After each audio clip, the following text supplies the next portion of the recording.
Hi friends, welcome back to my channel. இன்றைக்கி என்ன video பார்க்க போகிறோன்னா, நம்ம எல்லாருக்குமே ரொம்ப பிடிச்ச veg burger and nonveg burger video தான் பார்க்க போகிறோம். இந்த பர்கர் ரெசிபி ஈஸியாகவே நம்ம வீட்டில் பண்ணிடலாம். குழந்தைங்களும் இதை நல்லா விரும்பி சாப்பிடுவாங்க. Friends, thank you so much.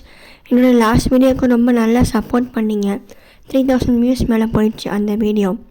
கண்டிப்பாக நீங்கள் அதில் கமெண்ட் பண்ணியிருக்க மாதிரி என்னோடய மிஸ்டேக் நான் ரெக்டிஃபை பண்ணிக்கிறேன். வாங்க வீடியோக்குள்ளே போகலாம்.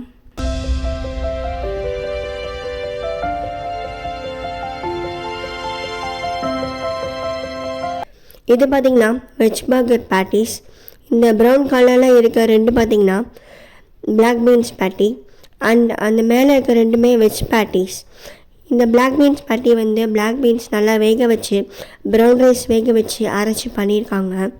அதுக்கப்புறம் இதில் டொமேட்டோஸ், ஆனியன் பவுடர் இதெல்லாம் ஆட் பண்ணியிருக்காங்க. உங்களுக்கு அந்த வெஜ் பர்கர் பேட்டிக்கு வீடியோ வேணும்னா சொல்லுங்கள் ஃப்ரெண்ட்ஸ், நான் அந்த வீடியோ ரெசிபி போடுறேன். இது நான்வெஜ் பேட்டிக்கு வாங்கின ஃப்ரெஷ் டர்க்கி. இது கொத்துக்கறி மாதிரி இன்ஸ்டண்ட்டாகவே கிடைக்கும். உங்களுக்கு வேணும்னா நீங்கள் தனியாக கடையில் வாங்கிக்கலாம். இது சீஸ் ஸ்லைசஸ். இந்த சீஸ் ஸ்லைசஸில் ஜாலபினோ பெப்பர்ஸ் ஆட் பண்ணியிருப்பாங்க. ஸோ உங்களுக்கு டேஸ்ட் நல்லாயிருக்கும். இப்போது நான்வெஜ் பேட்டி செய்கிறதுக்கு டர்க்கி எடுத்துகிட்டு கொஞ்சமாக மிளகாத்தூள் ஆட் பண்ணிக்கலாம். உங்கள் காரத்துக்கு ஏற்ற மாதிரி ஆட் பண்ணிக்கோங்க. அப்புறமா கொஞ்சமாக மஞ்சள்தூள் ஆட் பண்ணிக்கோங்க. மஞ்சள்தூள் ஆட் பண்ணிட்டு பெப்பர் ஆட் பண்ணிக்கோங்க. பெப்பர் கொஞ்சம் பார்த்து ஆட் பண்ணிக்கோங்க. இது கயான் பெப்பர். பர்கர் பேட்டிக்கெலாம் இதை ஆட் பண்ணால் நல்லா டேஸ்ட்டாக இருக்கும். கொஞ்சமாக கரம் மசாலா ஆட் பண்ணிக்கோங்க. ஆட் பண்ணிட்டு சால்ட் ஆட் பண்ணிக்கலாம். சால்ட்டு தேவையான அளவை ஆட் பண்ணிக்கோங்க ஃப்ரெண்ட்ஸ். இது பார்த்திங்கன்னா சீசனிங் பவுடர். இதுதான் இந்த ட்ரஃபிள் சீசனிங் பவுடர். அதுக்கப்புறம் ஆனியன் பவுடர் ஆட் பண்ணிக்கோங்க. ஜிஞ்சர் பவுடரை ஆட் பண்ணிக்கோங்க. இது எல்லாமே இந்த பர்கர் பேட்டி நல்லா டேஸ்ட் என்ஹான்ஸ் பண்ணி கொடுக்கும். நான்வெஜ்னாவே பொதுவாக நம்ம இஞ்சி பூண்டு தான் ஆட் பண்ணி பண்ணுவோம்ல, அதே மாதிரி தான் இது இஞ்சி பூண்டு பவுடர். இப்போ நம்ம கொஞ்சமாக ஆலிவ் ஆயில் ஆட் பண்ணிக்கலாம். ஆட் பண்ணிட்டு நல்லா பரட்டிக்கோங்க. மசாலா சாறுற அளவுக்கு நல்லா பரட்டிக்கோங்க.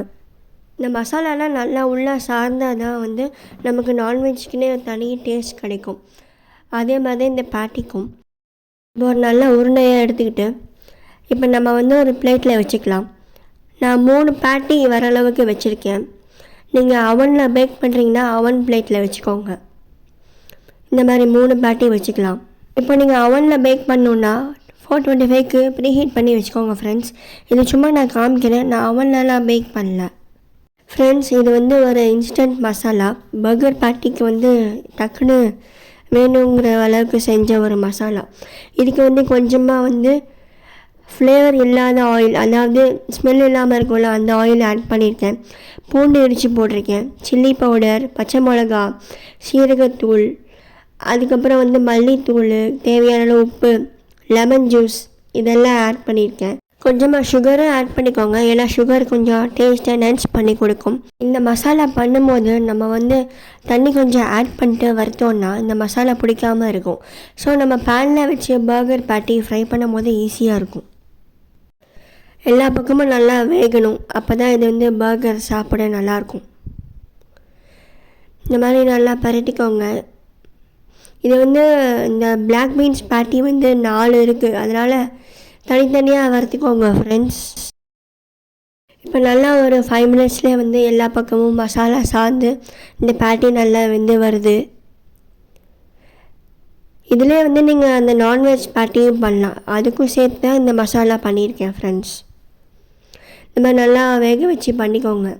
உங்களுக்கு வேணும்னா கொஞ்சமாக இன்னும் ஆயில் ஆட் பண்ணிக்கோங்க. எனக்கு தெரிஞ்சு கரெக்டாக தான் இருக்கும்னு நினைக்கிறேன். இப்போ நம்ம இதோட சீஸ் ஆட் பண்ணிக்கலாம் ஃப்ரெண்ட்ஸ். இதோட சேர்த்து சீஸ் நல்லா மெல்ட் ஆச்சுன்னா நமக்கு அந்த சீஸி ஃப்ளேவர் நல்லாவே கிடைக்கும் இந்த பர்கர் சாப்பிடும்போது. எல்லாமே ஆட் பண்ணிட்டு ஒரு 5 மினிட்ஸ் மூடி வச்சுருங்க வேகிறதுக்கு. இப்போ நம்ம பர்கர் அசம்பிள் பண்ணிக்கலாம். ஆனியன்ஸ் நல்லா ஸ்லைஸாக கட் பண்ணிக்கோங்க. பர்கருக்கு நமக்கு இன்னும் டேஸ்ட்டு ஏற்றி கொடுக்குறதே ஆனியன்ஸு, அப்புறம் டொமேட்டோஸ், அப்புறம் அதில் ஆட் பண்ணுற லெட்யூஸ் இது தான். இப்போ பர்கர் பேட்டி மேலே சீஸ் வச்சுக்கலாம். சீஸ் வச்சுட்டு நம்ம அரேஞ்ச் பண்ண ஸ்டார்ட் பண்ணிடலாம். லெட்யூஸ் மேலே ஸ்லைஸ் பண்ண ஆனியன் வச்சுட்டு அதுக்கப்புறம் அந்த சீஸ் பேட்டி வச்சிடலாம். இப்போ மயோனைஸ் ஆட் பண்ணிக்கலாம். இது வந்து ரொம்ப ஹெல்த்தியான மயோனைஸ் தான். நம்ம நார்மல் மயோனைஸ் மாதிரி கிடையாது. நல்லா ஆர்கானிக் மயோனைஸ். எல்லாத்துலேயும் நல்லா ஸ்ப்ரெட் பண்ணிக்கோங்க.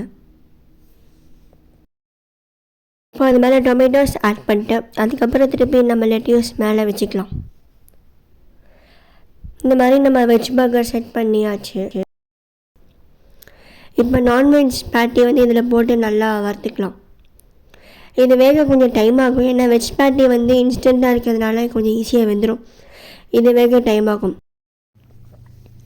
இப்போ நல்லா இந்த பேட்டி வந்து 2 சைடு நல்லா மசாலா சார்ந்து வந்ததுக்கப்புறமா நம்ம சீஸ் ஆட் பண்ணிக்கலாம். வெஜ் பேட்டிக்கு பண்ண அதே மாதிரி வந்து நமக்கு எதுக்கும் சீஸ் ஆட் பண்ணிட்டு மூடி வேக வைக்கணும். இப்போ 5 மினிட்ஸ் கழித்து பார்த்திங்கன்னா சீஸ் நல்லா மெல்ட் ஆகி வந்திருக்கும். இப்போ வந்து நம்ம இந்த மசாலா வந்து பன்னில் பரட்டி எடுத்துக்கலாம். நல்லா பரட்டி எடுத்ததுக்கப்புறமா கடையில் வச்சு நம்ம டோஸ்ட் பண்ணிக்கலாம். ஃப்ரெண்ட்ஸ், நான் ஃபஸ்ட்டே சொல்லியிருப்பேன், இந்த பன் வந்து இந்த மாதிரி டோஸ்ட் பண்ணி பர்கரோட சேர்த்து சாப்பிட்டா அந்த கிறிஸ்பினஸ் நல்லாயிருக்கும்ன்ட்டு. இப்போ non veg burger non veg burger ரெண்டுமே அசெம்பிள் பண்ணி காமிக்க போகிறேன். ஃபஸ்ட் ஆனியன் அசெம்பிள் பண்ணிக்கோங்க. இப்போ நாங்கள் முன்னாடி அசெம்பிள் பண்ணி வச்சுருந்தோம்ல, அதே எடுத்து அந்த பேட்டி, டொமேட்டோஸ், மேலே இருக்க லெட்யூஸ், அதுக்கப்புறம் மேலே உள்ள லெட்யூஸ் பன் வச்சு அசெம்பிள் பண்ணிக்கலாம். இப்போ மேலே வைக்கிற பன் மேலே நம்ம மைனேஸ் தடவிக்கலாம். இப்போ நான்வெஜ் பேட்டியும் நம்ம எடுத்து வச்சுக்கலாம். அவ்வளோதான் ஃப்ரெண்ட்ஸ் இந்த வீடியோ. உங்களுக்கு பிடிச்சிருந்துச்சுன்னா லைக் பண்ணுங்கள், ஷேர் பண்ணுங்கள், சப்ஸ்கிரைப் பண்ணுங்கள், மறக்காமல் கமெண்ட் பண்ணுங்கள். தேங்க்யூ.